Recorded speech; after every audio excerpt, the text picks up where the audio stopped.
तो दोस्तों जैसे कि हमने आपको पिछली क्लास में लेक्चर नंबर 9 में चैप्टर नंबर 3 स्टार्ट किया है, धातु एवं अधातु। आज पिछली क्लास के अंदर हमने आपको पढ़ाया है धातु की सारी प्रॉपर्टी, केमिकल और फिजिकल दोनों प्रॉपर्टी हमने आपको पढ़ा दी हैं।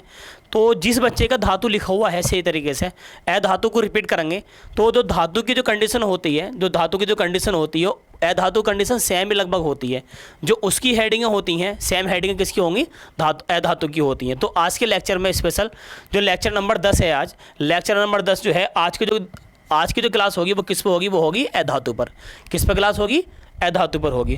क्योंकि पिछली क्लास में मैंने लेक्चर नंबर 9 के अंदर टोटल मैंने आपको धातु के बारे में बताया था। तो आज जो क्लास होगी स्पेशली वो किस पर होगी बताओ, अधातु पर। तो आज शुरू करते हैं। अधातु क्या होती हैं, तो देखो अधातु क्या है। अधातु की अगर हम बात करेंगे, अधातु जिसको इंग्लिश में बोलते हैं नॉन मेटल, बेतत्व जो इलेक्ट्रॉन ग्रहण करके आसानी से ऋणायन बनाते हैं। जो इलेक्ट्रॉन ग्रहण करके आसानी से क्या बनाते हैं, ऋणायन बनाते हैं, क्या कहलाते हैं, अधातु कहलाते हैं। जबकि धातु क्या था, जो आसानी से इलेक्ट्रॉन त्यागते हैं। धातु क्या है, धातु इलेक्ट्रॉन त्यागती हैं और अधातु इलेक्ट्रॉन क्या करती हैं, ग्रहण करती हैं। तो देखो जो तत्व इलेक्ट्रॉन ग्रहण करके आसानी से ऋणायन बनाते हैं अर्थात अधातु बेतत्व है, जो उष्मा तथा विद्युत के क्या होते हैं, कुचालक होते हैं। धातु सुचालक थी लेकिन अधातु क्या है, कुचालक, जिसके अंदर उष्मा यानी कि हीट और विद्युत का क्या है, करंट का है चालन नहीं होगा। ठीक है। और नीचे लिख रखा है अधातु इलेक्ट्रॉन ग्रहण करके विद्युत ऋणायन होती हैं। अवस्था सारणी में टोटल कितनी है, 22 अधातु में। ठीक है, कितनी अधातु में, 22 है। लिख रखा है 20 लेकिन करेक्ट जो होना चाहिए वो क्या है हमारे पास, 22 अधातु है। इसी को उदाहरण के लिए ऑक्सीजन क्या है, अधातु है। क्लोरीन क्या है, अधातु। फास्फोरस अधातु, कार्बन अधातु, नाइट्रोजन अधातु, आर्गन क्या है, अधातु। और जितने भी अवस्था सारणी के अंदर गैसें हैं, सब क्या है, वो अधातु हैं। ठीक है। यहाँ देखो रखा, ये देखो, ये ऑक्सीजन गैस है, ये कार्बन है, ये नाइट्रोजन गैस है, ये हाइड्रोजन गैस है, और ये फास्फोरस है, ये सल्फर है, और ये क्या है, सेलेनियम है। ये सब क्या है, ये सब अधातु होती हैं। सब क्या होते हैं, ये अधातु। तो आइए इसको सीखते हैं एग्जाम्पल की सहायता से। अगर मैं एग्जाम्पल की अगर बात करूं, देखो अगर मैं एग्जाम्पल की अगर बात करूं तो अधातु क्या होती हैं, जो कि इलेक्ट्रॉन ग्रहण करती हैं। फॉर एग्जाम्पल की अगर हम बात करें तो ये ऑक्सीजन है। देखो ये क्या है, ऑक्सीजन। ऑक्सीजन का परमाणु क्रमांक होता है 8। ऑक्सीजन का परमाणु कितना होता है, 8। अगर हम इलेक्ट्रॉन की बात करेंगे तो ऑक्सीजन के पहली कोष में होते हैं 2 इलेक्ट्रॉन और दूसरी कोष में होते हैं 6 इलेक्ट्रॉन। अब बाहरी कोष पूरी करने के लिए इसको 2 इलेक्ट्रॉन चाहिए। कितने इलेक्ट्रॉन चाहिए, 2 इलेक्ट्रॉन। तो हम इसको 2 इलेक्ट्रॉन इसमें हम क्या कर देंगे, एंट्री कर देंगे। तो अब ऑक्सीजन 2 इलेक्ट्रॉन ग्रहण कर रहे हैं तो ऑक्सीजन पर आ जाएगा -2। ऑक्सीजन पर कितना आ जाएगा, -2। यहाँ पे टोटल इलेक्ट्रॉन कितने थे, 8, लेकिन है इलेक्ट्रॉन टोटल कितने हो गए, 10 इलेक्ट्रॉन हो गए। क्योंकि 2,6 लेकिन 2 इलेक्ट्रॉन आ गए तो बाहरी कोष में कर देंगे 8। बाहरी कोष में कितने कर देंगे, 8। तो ऑक्सीजन क्या होती है, अधातु होती है, वह 2 इलेक्ट्रॉन हमेशा क्या करती है, ग्रहण करती है। और दूसरी बात, जिस भी तत्व के ऊपर माइनस चार्ज आ जाता है, माइनस का 1 हो, चाहे माइनस का 2 या माइनस का 3 या माइनस का 4, वो सब क्या होती हैं, अधातु होती हैं। करेक्ट है। आगे बात करते हैं। देखो ये हमारे पास Cl का परमाणु क्रमांक होता है 17, जैसे कि 2,8,7 2,8,7। बाहरी कोष में 8 पूरा करने के लिए 1 इलेक्ट्रॉन चाहिए। क्लोरीन के कितने इलेक्ट्रॉन चाहिए, 1 इलेक्ट्रॉन। तो मैं इसमें 1 इलेक्ट्रॉन इसमें डाल देंगे इसके अंदर। देखो ठीक है। तो क्लोरीन 1 इलेक्ट्रॉन को ग्रहण कर लेगा। क्लोरीन 1 इलेक्ट्रॉन को ग्रहण कर लेगा। तो आ जाएगा हमारे पास 2,8,8 प्रत्येक धातु या अधातु अपनी बाहरी कोष से इलेक्ट्रॉन त्याग कर 8 इलेक्ट्रॉन पूरा करते हैं बाहरी कोष में। बाहरी कोष कौन सी है, देखो ये बाहरी कोष है। ये कौन सी है, देखो 8 क्या है, बाहरी कोष है। यहाँ पे 7 क्या है, बाहरी कोष है। तो चाहे आपका धातु होवे ये चाहे आपका अधातु होवे, बाहरी कोष से इलेक्ट्रॉन डोनेट कर और इलेक्ट्रॉन एक्सेप्ट करके, यानी कि इलेक्ट्रॉन त्याग कर और इलेक्ट्रॉन ग्रहण करके 8 इलेक्ट्रॉन पूरे करते हैं। ठीक है। जैसे कि क्लोरीन है, देखो क्लोरीन के बाहरी कोष में कितने इलेक्ट्रॉन था, 7 था। 1 इलेक्ट्रॉन ग्रहण कर लिए, 8 पूरे कर लिए। ठीक है। यहाँ पे क्लोरीन की बात करेंगे तो टोटल इलेक्ट्रॉन कितने हैं, 17 हैं। यहाँ पे टोटल इलेक्ट्रॉन कितने हो गए, 18। 2,8,8। ऐसे अगर हम देखो बात करेंगे, देखो हम बात करेंगे फास्फोरस की। किसी बात करेंगे, फास्फोरस का परमाणु क्रमांक होता है 15। तो पहली कोष में 2 और दूसरी कोष में 8 और तीसरी कोष में कितना, तीसरी कोष में 5। 15 होता है। 2,8,5 2, 10 और 5 15। अब ये जो है अपनी बाहरी कोष से 8 इलेक्ट्रॉन पूरा करने के लिए 3 इलेक्ट्रॉनों को क्या करेगा, ग्रहण करेगा। तो फास्फोरस पर आ जाएगा -3। फास्फोरस कितना आ जाएगा, -3। तो हो जाएगा 2,8,8।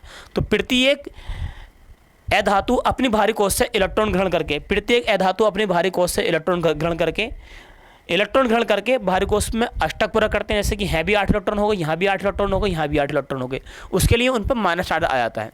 किसी अधातु के भारी कोश में इलेक्ट्रॉन की कमी होती है तो दूसरे इलेक्ट्रॉन की कमी होती है अधातु पर, तो धातुओं से इलेक्ट्रॉन ग्रहण करके, धातुओं से इलेक्ट्रॉन को क्या करके ग्रहण करके अधातु अष्टक पूरा करते हैं, इसलिए अधातु पर क्या आता है, माइनस आता है। तो अब मैं आगे बढ़ने से पहले आपको बताऊंगा, एक फिर लास्ट में रिपीट कर रहा हूँ, धातु वे होती हैं जो कि इलेक्ट्रॉन डोनेट करती हैं, यानी कि त्यागती हैं, किसको, अधातु को। इसीलिए धातु पर क्या आता है, प्लस, जबकि अधातु पर क्या आता है, माइनस। सही है, अधातु पर क्या आता है, माइनस। ठीक है, ये बात लिख रखी है आपने। देखो, इसको वीडियो को रोको, यहाँ पे वीडियो को रोके करो, और इसको वीडियो को रोकने के बाद आप इसको उतारे करो, इस टॉपिक को उतारे करो। आप देखो, ये सारा एग्जाम्पल जो है इसको उतारे करो आप, बिल्कुल इसकी आप फेयर कॉपी बनाओ। ठीक है, तो आगे देखते हैं। देखो, अधातुओं के भौतिक गुण, physical property of non metal, physical property of non metal, अधातु के भौतिक गुण क्या होते हैं। अब मैं आपको बताऊंगा, आप बच्चों ने अगर धातु के गुण याद कर लिए हैं, धातु के अगर भौतिक गुण याद कर लिए हैं, तो अधातु के खुद ही याद हो जाएंगे। अरे जिस बच्चों ने धातु के याद कर ली हैं, धातु के भौतिक गुण याद कर लिए हैं, या धातु के रासायनिक गुण याद कर लिए हैं, उसको अधातु के गुण खुद ही याद हो जाएंगे। जैसे कि फॉर एग्जाम्पल, धात्विक चमक, मेटेलिक लूजर। सामान्य अधातु में कोई विशेष चमक नहीं होती, लेकिन धातुओं के अंदर होती है। पीछे हमें पढ़ाया था धातु, पिछले लेक्चर पढ़ाया था हमने धातु, धातु के अंदर चमक होती है, लेकिन अधातु के अंदर चमक नहीं होती। सामान्यतः अधातु में कोई विशेष चमक नहीं होती, इनकी सतह मैलिन यानी कि डल होती है, मैलिन यानी कि सॉरी मैलिसी होती हैं। उदाहरण के लिए सल्फर या फास्फोरस, सल्फर या फास्फोरस। अब देखो ये क्या है, देखो ये जो है ये आयोडीन है, ये क्या है, आयोडीन पे ग्रेफाइट चमकीले होते हैं। लेकिन हाँ यहाँ पर थोड़ा अपवाद लिख रखा है। यहाँ पर अपवाद का मतलब ये है कि आयोडीन या ग्रेफाइट ये भी अधातु है। आयोडीन और क्या है, ग्रेफाइट है, ये अधातु है, लेकिन ये चमकीली होती हैं। देखो यहाँ पे बात याद रखेंगे, ऐसी कौन सी अधातु हैं जो चमकीली होती हैं। तो दो अधातु ऐसी है जो कि क्या होती है, चमकीली होती है। जैसे कि फॉर एग्जाम्पल आयोडीन और हमारे पास ग्रेफाइट। देखो पेंसिल देखिए आपने, पेंसिल के अंदर जो निब होती है वो काय की होती है, वो ग्रेफाइट की बनी होती है। और देखो ये ग्रेफाइट, और ग्रेफाइट क्या होता है, चमकदार होता है। आप देखो उसे लाइट के सामने लेकर जाएंगे चमक उत्पन्न करेगा। तो ऐसी दो अधातु जिसमें चमक होती है वो धातु कौन सी होती है, आयोडीन और ग्रेफाइट। और ये देखो मैंने आपको ग्राफ दिखा रखा है ग्रेफाइट का। ठीक है, आगे बात करेंगे विद्युत तथा ऊष्मा की अचालकता, electrical and thermal non conductivity. मतलब कहने मतलब ये है कि अचालकता यानी कि कुचालक, अचालक तो बोलेंगे कुचालक, इसे क्या बोलेंगे, इसे बोलेंगे हम कुचालक।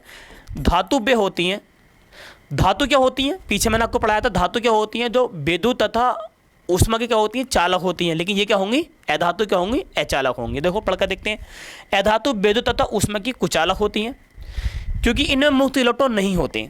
उदाहरण के लिए सल्फर वे फास्फोरस, और सल्फर वे फास्फोरस। परंतु अपवाद की बात करेंगे, जैसे कि ऊपर हमने बात करा था अपवाद की बात करिए, यहाँ भी हम अपवाद की बात करेंगे। कार्बन का अवरूपक, अवरूपक को इंग्लिश में बोलते हैं एल्ट्रोप।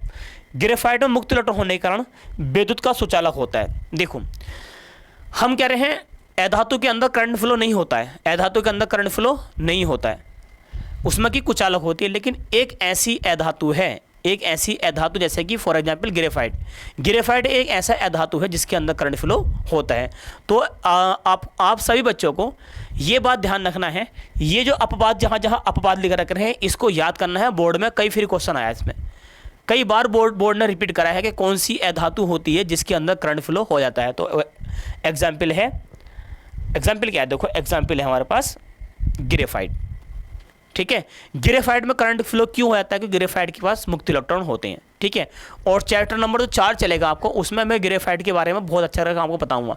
ग्रेफाइट की टोटल प्रॉपर्टी, सारे गुण बताएंगे ग्रेफाइट के चैप्टर नंबर 4 के अंदर। ठीक है, आगे बात करें, देखो इसको उतारो, देखो इसकी हिंदी उतारे करो, हेड बनाओ इसकी हिंदी उतारे करो। ठीक है, अब देखो हम आगे देखते हैं, अगाध बंधनीयता, मेलेबिलिटी, अगाध बंधनीयता बोले तो मेलेबिलिटी में इसका मतलब ये हो गया। देखो धातु की हमने अगाध बंधनीयता पढ़ी थी धातुओं की हमने, तो अगाध बंधनीयता क्या होती है, अगाध बंधनीयता वो होती है जिसकी हम धातु को पिघलाकर या उसको हथौड़े से पीट कर चादर बनाते हैं। क्या बनाते हैं, चादर, किसकी, धातुओं की। देखो एल्युमिनियम की चादर देखी होगी आपने, और सोने की चादर देखी होगी आपने, लोहे की चादर देखी होगी आपने। चादर चादर जो कि क्या होते हैं, चादर जिससे टीन वगैरह जो होती हैं, तो धातुओं की चादर बनाते हैं लेकिन अधातुओं की चादर नहीं बनाते हैं। आओ पढ़कर देखते हैं। देखो, अगाध बंधनीयता, ठोस अधातु को पीटने पर चादर में परिवर्तित नहीं किया जा सकता। ठोस अधातुओं को पीटने पर चादर में परिवर्तित नहीं किया जा सकता क्योंकि इनकी प्रवृत्ति भंगुर यानी कि ब्रेलेट होती है, अर्थात इनको हथौड़े से पीटने पर यह छोटे छोटे टुकड़ों में क्या होती हैं, टूट जाती हैं।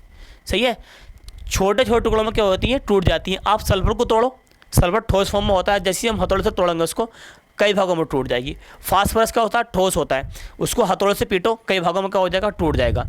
तो जो ऐसे पदार्थ जिनको हथौड़े से पीटने पर कई भागों में टूट जाती हैं वो अधातु होती हैं और अधातुओं की चादर नहीं बनाई जा सकती। इसीलिए देखो, इसलिए अगाध बंधनीयता इसके अंदर नहीं होती है। ठीक है। अतन्यता, नॉन डक्टिलिटी। नॉन डक्टिलिटी का मतलब ये हो गया, देखो तन्यता मतलब मैंने आपको पीछे पढ़ाया था धातु के अंदर, धातु में मैंने आपको बताया था कि तन्यता क्या होती है। तन्यता, धातु को महीन तार, धातु को खींचकर महीन तार बनाए जा सकते हैं जिसको तन्यता बोलते हैं।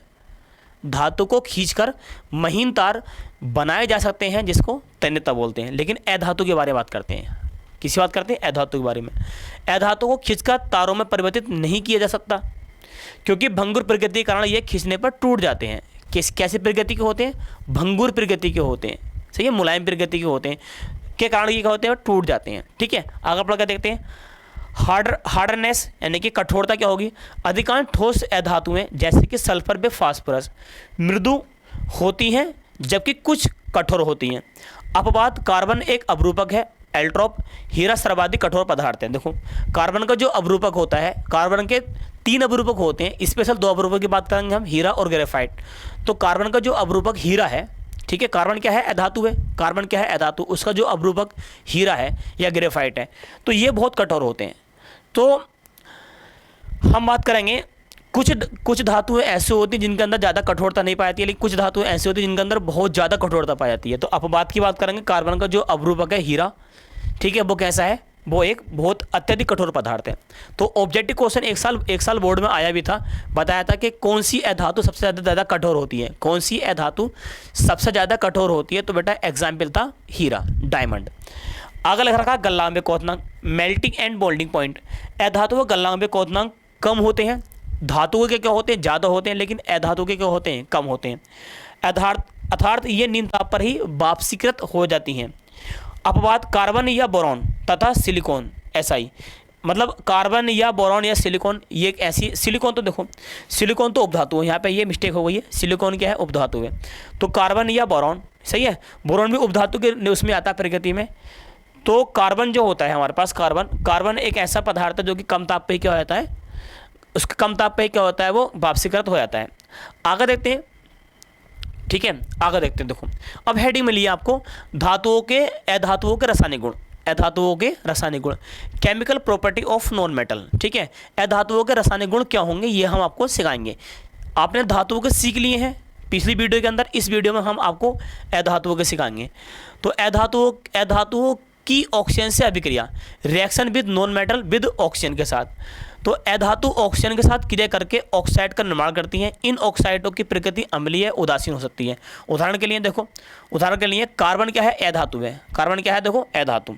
ठीक है, कार्बन की अभिक्रिया किससे करेंगे हम, ऑक्सीजन से। किससे करेंगे, ऑक्सीजन से। क्या बनेगा, कार्बन डाइऑक्साइड। क्या बनेगा, कार्बन डाइऑक्साइड। तो कह रहा है अधातु में ऑक्सीजन से अभिक्रिया करके क्या बनाती हैं, ऑक्साइड का निर्माण करती हैं। जैसे और बात कर लो, देखो नाइट्रोजन गैस है, ऑक्सीजन गैस से रिएक्शन करेंगे तो क्या बनाएगा, नाइट्रोजन डाइऑक्साइड। नाइट्रोजन डाइऑक्साइड गुणा कर लेंगे 2 से और यहाँ गुणा कर देंगे 2 से, रिएक्शन क्या हो जाएगी, कंप्लीट हो जाएगी। इसी प्रकार से अगर मैं बात करूँगा, देखो इसी प्रकार से बात करूँगा मैं फास्फोरस की रिएक्शन करूँगा, देखो ऑक्सीजन से तो क्या बनेगा बताओ, P2O3, P2O3, हाँ 200 गुणा मार देंगे हम, है 2 से था O2 की, और है गुणा मार देंगे हम, चलो है 200 गुणा मारते हैं। ठीक है, 4 हो गई, हाँ हम 400 गुणा मार देंगे, जबकि हम गुणा मार देंगे 6, है गुणा मार देंगे 3 से। तो अधातु जितने भी ये अधातु हैं, देखो ये जो अधातु हैं, अधातु ऑक्सीजन से अभिक्रिया करके ऑक्साइड का निर्माण करती है। किसका निर्माण करती हैं, ऑक्साइड का निर्माण करती हैं। आगे देखते हैं, नंबर 2 पर बात करते हैं। देखो अधातुओं की जल से अभिक्रिया, reaction with non non metal with water. तो यहाँ लिख रखा देखो, अधातुओं जल के साथ सामान्य अभिक्रिया नहीं करती हैं, जबकि धातु करती हैं। जबकि धातु क्या होती है, धातु अभिक्रिया करती हैं लेकिन अधातु अभिक्रिया नहीं करती हैं। ठीक है, याद रखेंगे। अधातुओं की अम्लों से अभिक्रिया, reaction with non metal with acid. अधातु जल से अभिक्रिया नहीं करती, अधातु अम्लों से अभिक्रिया नहीं करती हैं। अधातु अम्लों से भी अभिक्रिया नहीं करती, जबकि धातु करती हैं। जबकि धातु अम्लों से अभिक्रिया करती हैं लेकिन अधातु अम्लों से अभिक्रिया नहीं करती।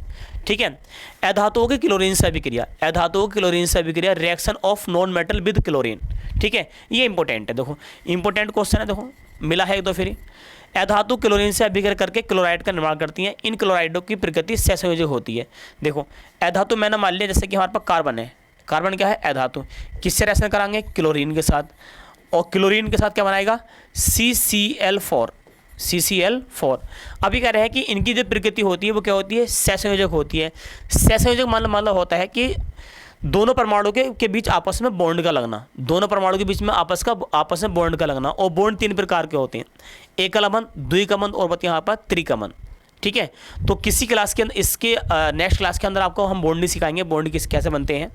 तो अभी तो फिलहाल ये आपको बता रहे हैं कि जो क्लोराइड बनकर आए हैं उनकी प्रकृति कैसे होती है, उनकी प्रकृति होती है सहसंयोजक। सहसंयोजक मान ले समान इलेक्ट्रॉनों की साझेदारी, जितने इलेक्ट्रॉन इधर देगा ये वाला तत्व देगा, इतने इलेक्ट्रॉन ये वाला तत्व देगा, और समान इलेक्ट्रॉन क्या हो जाएगी, साझेदारी हो जाएगी। ठीक है, बात करेंगे रिएक्शन गुणा, बात करेंगे तो क्लोरीन कितने इधर 4 हैं, तो यहाँ 200 गुणा मार देंगे। इसका नाम हो जाएगा कार्बन टेट्रा क्लोराइड। देखो कार्बन टेट्रा माने 4, कार्बन टेट्रा क्लोराइड।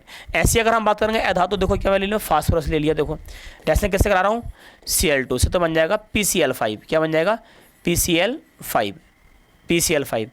रिएक्शन की बात करेंगे तो देखो हम यहाँ गुणा मार देंगे, 200 गुणा मार दो, कितने से गुणा मार दो, 2 से। फास्फोरस कितने हो गए, 2 हो गए, लेकिन क्लोरीन कितने हो, क्लोरीन हो गए 10, तो यहाँ गुणा कितने से मार देंगे हम, 5 से। फास्फोरस की रिएक्शन किससे करेंगे, क्लोरीन से, क्या बनेगा, फास्फोरस पेंटा क्लोराइड। ऐसे ही हम अगर आगे बात करें, देखो चलो इतनी एग्जाम्पल लेने दो, आगे पढ़ते हैं। देखो आगे देखते हैं, ध्यान रखना इन एग्जाम्पलों को, नाम जरूर पता होना चाहिए आपको, फार्मूले का नाम पता होना चाहिए। ठीक है, आगे देखते हैं लोग। अधातुओं की हाइड्रोजन से अभिक्रिया, reaction with non metal with hydrogen. अधातु हाइड्रोजन से अभिक्रिया करके हाइड्राइड का निर्माण करती हैं, हाइड्राइड का करती है, निर्माण करती हैं। जैसे कि अधातु क्या है, कार्बन है, और रिएक्शन किससे हो रही है, हाइड्रोजन से। किससे रिएक्शन हो रही है, हाइड्रोजन से, तो क्या बनेगा, तो बनेगा बच्चे CH4। और इनकी प्रकृति भी कैसी होती है, सहसंयोजक होती है। ऐसी अगर हम बात करेंगे कार्बन की रिएक्शन फिर किससे कर दें, हाइड्रोजन से कर दें, तो क्या बन जाएगा, ये बन जाएगा C2H6। ठीक है, रिएक्शन कंप्लीट करेंगे हम, गुणा मार देंगे, यहाँ 200 गुणा मार देंगे, रिएक्शन कंप्लीट हो जाएगी। जैसे कि कार्बन की रिएक्शन हाइड्रोजन से करेंगे तो बनता है मेथेन। ये क्या बन गया, ये बन गया, इसका नाम है मेथेन। ठीक है, और कार्बन की अभिक्रिया करेंगे हाइड्रोजन से, तो कार्बन कितने, 200 गुणा मार देंगे, हाइड्रोजन कितने 6, 300 गुणा मार देंगे, ये बन जाएगा एथेन। क्या बन जाएगा, ये एथेन। तो इस टाइप से हम जो है इसको लिख के चलते हैं। ठीक है, अब आगे चलते हैं। देखो आगे चलते हैं, मोस्ट इंपॉर्टेंट टॉपिक, बहुत ही ज़्यादा मोस्ट इंपॉर्टेंट टॉपिक है। 10th क्लास से लेकर 11, 12 या उससे बड़ी क्लास में जहाँ भी आप पढ़ लो, सबसे बड़ी बात है कि आप ये बताओ कि बॉन्ड, आप ये बताएंगे कि फार्मूले को कैसे याद करते हैं, तो मैं आज यहाँ से आगे मैं आपको फार्मूले को याद कराता हूँ। फार्मूले कैसे याद करते हैं, उसके लिए आपको ये टेबल पता होनी चाहिए। किसी के भी कैसे फार्मूले क्यों ना हो, मैं कौन से भी फार्मूले क्यों ना हो, मैं कैसे भी फार्मूले, आपको सिर्फ ये टेबल पता होनी चाहिए कि किसके ऊपर कितने आयन होते हैं, बस। ठीक है, तो धातु क्या होती है, जिसके पास प्लस आती हैं, तो जितने भी ये लिख रखा देखो, जिसके ऊपर प्लस आ हुआ है, सब क्या है बताओ, ये सब क्या है, ये सब धातु हैं। जिसके ऊपर प्लस आ हुआ सब क्या है बताओ, ये धातु हैं।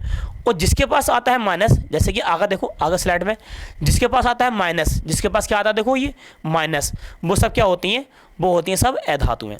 तो बात कर रहे हैं कि फार्मूले कैसे याद करते हैं। फार्मूले याद करने से पहले आपको एक काम करना पड़ेगा, आपको अपनी रफ पर या जो भी आप फेयर कॉपी बना रहे हो उसको पहले इस टाइप से उतारना है।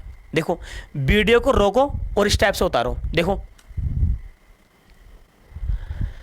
देखो मैं आपको समझा रहा हूँ, देखो ये लिख रखा है धन विद्युतीय आयन जिसके पास प्लस चार्ज आता है। धन विद्युतीय आयन जिसके पास प्लस चार्ज आता है उसको हम बोलते हैं, क्या बोलते हैं, उसको बोलते हैं हम धातु। क्या बोलते हैं, देखो उसको बोलते हैं हम धातु। जिसके पास क्या आता है, जिसके पास प्लस चार्ज आता है उसको क्या बोलते हैं, उसको बोलते हैं बच्चे क्या बोलते हैं, देखो उसको बोलते हैं हम धातु। पीछे मैंने पढ़ाया है और अभी मैं आपको बता रहा हूँ, जिसके पास प्लस चार्ज आता है उसको क्या बोलते हैं, उसको हम बोलते हैं धातु। ठीक है, अब देखो यहाँ लिख रखा है एक संयोजी, जिसको इंग्लिश में लिख रखा है मोनोवैलेंट।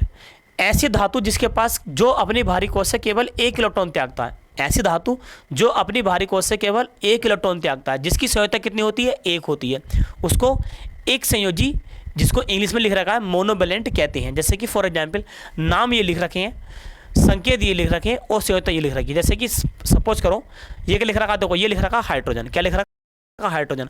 तो हाइड्रोजन के ऊपर प्लस 1 चार्ज आता है, हाइड्रोजन के पास प्लस 1 चार्ज आता है, तो इसकी संयोजकता कितनी हो गई, 1 हो गई। ऐसे ही लिथियम, लिथियम के ऊपर प्लस का 1, संयोजकता कितनी हो गई, 1। सोडियम के ऊपर भी प्लस का 1 आता है, पोटेशियम के ऊपर भी 1, एल्युमिनियम के ऊपर भी 1 और अमोनियम के ऊपर 1 और कॉपर के ऊपर भी 1। मतलब hydrogen, lithium, sodium, potassium, silver और अमोनियम और क्यूप्रस, क्या क्यूप्रस, इनकी सबके ऊपर हमेशा प्लस का 1 आता है, इसलिए इनकी संयोजकता कितनी होती है, 1 होती है। आई बात समझ में नहीं? ऐसी धातुएं जिनके ऊपर प्लस का 1 चार्ज आता है, ऐसी धातुएं जिनके ऊपर प्लस का 1 चार्ज आता है उनको एक संयोजी धातु कहते हैं। सही है, उनकी संयोजकता कितनी होती है, उनकी संयोजकता होती है 1। करेक्ट बात है। देखो रिपीट कर रहा हूं, अब देखो है लिख रखा है द्विसंयोजी, जिसको लिख रखा है बाइवैलेंट। बाइवैलेंट माने कि 2 संयोजी, ऐसी धातु जिनके ऊपर प्लस का 2 चार्ज आता है, ऐसी धातु जिनके ऊपर प्लस का 2 चार्ज आता है, इसलिए उनकी संयोजकता कितनी होती है, 2। संयोजकता किसे कहते हैं, 2 इलेक्ट्रॉन को त्यागना, 2 इलेक्ट्रॉनों को त्यागना। तो कौन कौन सी धातु है, आओ ये देखते हैं। देखो कैल्शियम, कैल्शियम ये लिख रखा है Ca+ का 2, कितनी संयोजकता होती है, 2 संयोजकता होती है। कॉपर Cu+ का 2, कितनी संयोजकता होती है, 2 संयोजकता होती है। जिंक Za+ का 2, कितनी संयोजकता होती है, 2 संयोजकता होती है। लेड है भी 2 संयोजकता होती है। ठीक है, और यहाँ भी 2 संयोजकता, देखो यहाँ भी 2 संयोजकता है। तो बच्चे मैं आपसे ये कहना चाह रहा हूँ कि ऐसी धातु जिनके ऊपर 2 संयोजकता होती है उसके ऊपर प्लस का 2 ऐसे लिख रखा होता है। तो ये आपको अपनी रफ में उतारो इस चीज़ को और लिखो और समझो कि किस धातु के ऊपर कितना चार्ज होता है, किस धातु के ऊपर कितना चार्ज होता है। ठीक है, ऐसे लिख रखा है त्रिसंयोजी ट्राइवैलेंट, ऐसी धातु जिसके ऊपर 3 प्लस आते हैं, ऐसी धातु जिसके ऊपर कितने प्लस आते हैं, 3 प्लस आते हैं, उनको ट्राइवैलेंट है, बोले तो त्रिसंयोजी कहते हैं। फॉर एग्जाम्पल की बात करेंगे, देखो फेरिक Fe+ के 3, एल्युमिनियम Al+ के 3, स्कैंडियम Sc+ के 3। देखो संयोजकता की बात करेंगे, 3 संयोजकता किसकी होती है, फेरिक की, 3 संयोजकता किसकी होती है, एल्युमिनियम की, 3 ही किसकी होती है, स्कैंडियम की होती है। ऐसे यहाँ लिख रखा है चतुसंयोजी, चतुसंयोजकता को लिखा रखा है इंग्लिश में टेट्रावैलेंट। प्लेटिनम के ऊपर प्लस 4 आता है, स्टेनियम के ऊपर प्लस 4 आता है और लेड के ऊपर भी कितना आता है, 4 आता है। तो इनकी संयोजकता कितनी हो जाएगी, 4 हो जाएगी। सीधी सी बात याद रखेंगे, जिस धातु के ऊपर जितना प्लस आता है, जिस धातु के ऊपर जितना प्लस आता है वह उसकी संयोजकता होती है, बात खत्म। जिस धातु के ऊपर जितना प्लस आता है वह उसकी संयोजकता होती है। संयोजकता किसे कहते हैं, जिसको इंग्लिश में बोलते हैं बैलेंसी। बैलेंसी किसे कहते हैं, जो अपनी बाहरी कोश से इलेक्ट्रॉन को देता है। जिसने अपनी बाहरी कोश से 2 इलेक्ट्रॉन दिए हैं उसकी बैलेंसी कितनी होगी, 2 हो गई। जिसने अपनी बाहरी कोश से 3 इलेक्ट्रॉन दिए हैं उसकी बैलेंसी कितनी हो गई, 3 हो गई, अर्थात उसके पास प्लस के 3 आवेश आ गए। करेक्ट बात है। रिपीट करेंगे, याद रखेंगे बातों को, इसको उतारेंगे अपने रफ पर, जिससे कि हमारे फार्मूले तैयार हो। मैं देखो अभी मैं आपको फार्मूले सिखाऊंगा। ठीक है, आगे बात करते हैं। देखो अगर हम बात करते हैं, देखो ये आ गए ऋण विद्युतीय आयन। क्या आ गया, देखो ऋण विद्युतीय आयन, जिसको बोलते हैं अधातु। क्या बोलते हैं, अधातु। और अधातु क्या होती है, जिनके पास क्या आता है, अधातु क्या होती है, जिनके पास क्या आता है, जिसके पास आता है माइनस। ठीक है, जिसके पास माइनस आता है उन्हें क्या बोलते हैं, उन्हें अधातु बोलते हैं। पढ़कर देखते हैं अधातु के। अधातु भी कंडीशन सेम यही बात होती है, जिसके पास 1 माइनस आ जाता है उसकी 1 संयोजकता होती है, जिसके पास 2 माइनस आते हैं उसकी 2 संयोजकता होती है, जिसके पास 3 माइनस आते हैं उसकी 3 संयोजकता होती है, और जिसके पास 4 माइनस आते हैं उसकी 4 संयोजकता होती है। देखो कौन कौन से हैं, देखो आओ देखते हैं। हाइड्राइड, हाइड्रोजन के ऊपर 1 माइनस है, हाइड्रोजन के ऊपर कितना माइनस, देखो 1 माइनस है, इसकी संयोजकता कितनी हो गई, 1 हो गई। ऐसे क्लोराइड के ऊपर भी 1 माइनस, फ्लोराइड के ऊपर भी देखो 1 माइनस, ब्रोमाइड के ऊपर भी 1 माइनस, और आयोडाइड के ऊपर भी 1 माइनस, हाइड्राइड के ऊपर भी 1 माइनस, साइनाइड के ऊपर भी 1 माइनस। इसलिए इनकी संयोजकता कितनी हो रही है, देखो 1 हो रही है। ऐसे ही नाइट्राइड के ऊपर 1 माइनस, नाइट्रेट के ऊपर माइनस का 1, और बाइकार्बोनेट के ऊपर माइनस का 1। तो ऐसे अधातु जिनके ऊपर केवल जो एक इलेक्ट्रॉन को ग्रहण करती हैं, इसलिए उनकी संयोजकता कितनी हो गई, 1 हो गई, इसलिए उनके पास 1 माइनस आता है। और एक बात मैं आपको सिखा रहा हूँ, देखो नाम पढ़ते समय एक बात मैं आपको सिखा रहा हूँ, ए धातु के लास्ट में लिखा होता है आइड। क्या लिखा होता है? आइड। जैसे कि hydride, chloride, fluoride, bromide, iodide, oxide, cyanide, nitride और ये सब देखो ऑक्साइड, सल्फाइड। ठीक है, सीधी सी बात है, कुछ ऐसे अधातु होती हैं जिनके लास्ट में आइड लिखा होता है। आइड, क्या लिखा होता है? आइड। जिसके लास्ट में आइड लिखा होता है वो सब क्या होती हैं? वो अधातु होती हैं। डिफरेंट टाइप की अधातु होती हैं जो अपनी बाहरी कोश से एक इलेक्ट्रॉन ग्रहण करती हैं, जो अपनी बाहरी कोश में जो अपनी बाहरी कोश में एक इलेक्ट्रॉन ग्रहण करती है उनके पास एक माइनस, जो बाहरी कोश में 2 इलेक्ट्रॉन ग्रहण करती है उनके पास 2 माइनस, जो बाहरी कोश से 3 इलेक्ट्रॉन ग्रहण करती है उनके पास 3 माइनस, और उनकी संयोजकता भी कितनी होगी? 3 होगी। अब देखते हैं हम द्विसंयोजी यानी कि डाइवेलेंट। ऑक्साइड 2 इलेक्ट्रॉन ग्रहण करते हैं, सल्फाइड भी 2, सल्फाइड देखो इन दोनों का फार्मूला सेम होता है, इन दोनों का नाम कैसा होता है? सेम होता है। ऐसे ही सल्फेट भी कितने इलेक्ट्रॉन ग्रहण करते हैं? 2 इलेक्ट्रॉन ग्रहण करते हैं। कार्बोनेट के ऊपर भी कितने इलेक्ट्रॉन होते हैं? -2 इलेक्ट्रॉन होते हैं। ऑक्सीलेट के ऊपर कितना से अबेस होते हैं? -2। क्रोमेट के ऊपर भी कितने होते हैं? -2। और डाइक्रोमेट के ऊपर भी कितने होते हैं? -2। ठीक है, ये याद रखेंगे। फार्मूले को याद रखने के लिए ये पता होना चाहिए। ऐसे ही नाइट्राइट के ऊपर -3, फास्फेट के ऊपर -3, बोरेट के ऊपर -3, आर्सेनेट के ऊपर -3, आर्सेनेट के ऊपर कितने? -3।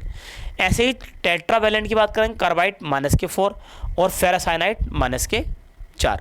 अब देखो मैं आपको 2 मिनट के अंदर आपको देखो फार्मूला सिखाता हूँ। कई फेरी बोर्ड में फार्मूला आया है, कि ये बताओ कैल्शियम, कई फेरी आया वो क्वेश्चन, ऑब्जेक्टिव क्वेश्चन कई फेरी आया है। कैल्शियम फास्फेट का फार्मूला क्या होता है? कैल्शियम फास्फेट का फार्मूला क्या होता है? सही है। ये वाली जो होती हैं स्टार्टिंग वाली, ये होती हैं धातु, और जबकि ये होती हैं अधातु। धातु के ऊपर आता है प्लस चार्ज और अधातु के ऊपर आता है माइनस चार्ज। धातु के ऊपर आता है प्लस चार्ज और अधातु के ऊपर आता है माइनस के चार्ज। अब कैल्शियम पर जाकर देखो, अगर मैं कैल्शियम की बात करूँगा, देखो कैल्शियम की बात, तो कैल्शियम के ऊपर देखो यहाँ कैल्शियम, ये क्या है? कैल्शियम के ऊपर कितना चार्ज आता है? 2 चार्ज। सही है। और आगे देखेंगे, और ये है फास्फाइड, ये क्या है? फास्फाइड का फार्मूला कितना होता है? PO4 -3। ठीक है, तो दोनों की अगर हम बात करेंगे, देखो कैल्शियम का फार्मूला होता है Ca+2 और फास्फेट का होता है PO4 -3। कैल्शियम देखो धातु और अधातु के बीच में अभिक्रिया भी हो रही है, और फार्मूला हम याद कर रहे हैं। धातु तथा अधातु के बीच में अभिक्रिया हो रही है, फार्मूले हम याद कर रहे हैं। स्टार्टिंग वाली जो होती है वो धातु होती है, बाद वाली जो क्या होती है वो अधातु होती है। धातु कौन सी ले ली हमने? कैल्शियम, और अधातु के ले लिया हमने फास्फेट। तो बात कर रहे हैं कैल्शियम फास्फेट का फार्मूला क्या होता है। तो बच्चे देखो, ये वाले अवयव चले जाते हैं इसके पास, और ये वाले अवयव चले जाएंगे इनके पास। तो क्या बन जाएगा हमारे पास? ये बन जाएगा Ca का ट्वाइस और PO4 का होल थ्राइस। ठीक है, होल थ्राइस। तो मैं कहूँगा कैल्शियम फास्फेट का फार्मूला क्या होता है? हम बोलेंगे Ca2NH4 का होल थ्राइस। इसी प्रकार अगर मैं आपसे बोल दूँ, देखो कि ये बताओ सोडियम ऑक्साइड का फार्मूला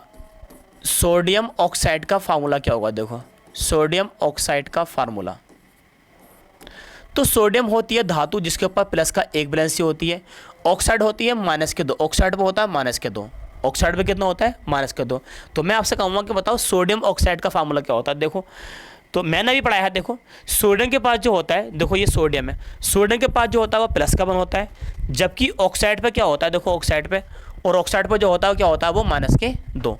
तो सोडियम ऑक्साइड का फार्मूला क्या होगा? देखो आगे मैं दिखाऊँगा, ये वाली बैलेंस जाती है इसके पास, और ये बैलेंस जाएगी इसके पास, प्लस का 1 मान लो इसको, तो क्या बनेगा? बनेगा Na2 और O बन। ओ क्या लिखेंगे हम? बन को लिखो मत लिखो, क्या बन जाएगा? बन जाएगा हमारे पास Na2O। तो सोडियम ऑक्साइड का फार्मूला क्या होता है? Na2O। इसी प्रकार हम फार्मूले याद रखते हैं। देखो और भी 2-4 फार्मूले करते हैं। मैं क्या लगा आपसे बताओ कि अमोनियम है, लिखता हूँ। देखो मैं ये कह रहा हूँ मैं आपसे कि अमोनियम क्लोराइड का फार्मूला क्या होता है? अमोनियम क्लोराइड का फार्मूला क्या होता है? तो अमोनिया के पास बैलेंसी होती है NH4+ और क्लोराइड पे होती है माइनस। क्या होती है? माइनस। अभी पढ़ाया देखो मैंने, अभी पढ़ाया है क्लोराइड पे क्या होती है -1 और अमोनियम पे कितनी होती है +1। अभी पीछे लिखवाया था मैंने। आप तो कई सौ फार्मूले लिख सकते हैं, आप तो कई सौ फार्मूले लिख सकते हैं। आप एक ही काम करो, जो ही मैंने पीछे पढ़ाया है इनको आप बिल्कुल एक चार्ट पेपर बनाओ, बिल्कुल एक पेपर पर लिख लो सबको, किसके ऊपर कितने वो होते हैं आयन। एक प्लस का ले लो, एक ले लो माइनस का, दोनों के आपस में रिएक्शन कराओ, आपस में आयन को चेंज करो, आपस में आयन चेंज करो और फार्मूला बनकर आ जाता है। देखो इसको तो आप बिल्कुल ऐसा करो, इसको और इस वाले आगे वालों को बिल्कुल आप एक पेपर पर उतार लो, एक तरफ धन वाले और एक तरफ ऋण वाले, सारे फार्मूले याद हो जाएंगे। देखो आगे देखते हैं, देखो क्या बन जाएगा, दोनों पर सेम बैलेंस क्या बन जाएगा NH4 और ये बन जाएगा Cl। क्या है बताओ, अमोनियम क्लोराइड का फार्मूला क्या होता है NH4Cl, जिसको हम बोलते हैं, जिसको हम सामान्य भाषा में बोलते हैं नौसादार। क्या बोलते हैं? नौसादार। ऐसे ही अगर मैं बात करने लगा, आप ये बताओ कि जिंक सल्फेट का फार्मूला क्या होता है, जिंक सल्फेट का फार्मूला क्या होता है, जिंक सल्फेट का फार्मूला तो मैंने अभी बताया। देखो जिंक पर जो बैलेंसी होती है वो कितनी होती है +2 और सल्फेट पर जो होती है वो कितनी होती है -2। सही है, -2। अब ये वाला जो चला जाता है वो इसके पास जाएगा। देखो ये वाला जो जाएगा वो किसके पास जाएगा, इसके पास, और ये अभी जाएंगे इसके पास। तो यहाँ Zn2 और SO4 का 2। सही है, जिंक सल्फेट का फार्मूला ये होता है, करेक्ट। जिंक सल्फेट का फार्मूला ये होता है, लेकिन जब दोनों सेम होते हैं, जब दोनों सेम होते हैं तो है भी 2 हैं, यहाँ भी 2 हैं। जब दोनों तरफ सेम होते हैं तो उनको नहीं दिखाते, तो फार्मूला क्या हो जाएगा हमारे पास ZnSO4। क्या हो जाएगा? ZnSO4। जिंक सल्फेट का फार्मूला क्या हो गया? ZnSO4। इसी प्रकार देखो आगे पढ़ते हैं। देखो मैं क्या लगा, एल्युमिनियम सल्फेट का फार्मूला, एल्युमिनियम सल्फेट का फार्मूला Al पर जो बैलेंसी होती है एल्युमिनियम पर, एल्युमिनियम होता है त्रिसंयोजी। कितना होता है? त्रिसंयोजी, यानी कि एल्युमिनियम के पास +3 बैलेंसी आती है। इसी प्रकार सल्फेट पर जो बैलेंसी आती है, सल्फेट बैलेंसी कितनी आती है? वो आती है 2। सल्फेट की कितनी बैलेंसी आती है? 2। इसलिए एल्युमिनियम क्या है? धातु, और सल्फेट क्या है? अधातु। ठीक है, एल्युमिनियम क्या है? धातु, और सल्फेट क्या है? अधातु। सही है, धातु और अधातु के बीच अभिक्रिया होती है तो ज़्यादातर 90% केस के अंदर सब आयनिक बॉन्ड ही बनते हैं। तो देखो फार्मूला बताओ, एल्युमिनियम सल्फेट का फार्मूला क्या होता है? तो ये वाले जो अवेश चले जाएंगे, देखो ये वाले जो अवेश जाएंगे, ये वाले अवेश, ठीक है, ये वाले जो अवेश जाएंगे इसके पास और ये वाले अवेश जाएंगे इसके पास, तो ये बन जाएगा Al2SO4 का होल थ्राइस, SO4 का होल थ्राइस, यानी कि एल्युमिनियम सल्फेट। ठीक है, इसी प्रकार एक दो फार्मूला सिखाते हैं, उसके बाद वीडियो को लास्ट करते हैं। देखो मैं यहाँ अगर बात करूँगा, देखो और मैं बात करता हूँ यहाँ पे, मैं आपसे क्या लगा ये बताओ कि मैग्नीशियम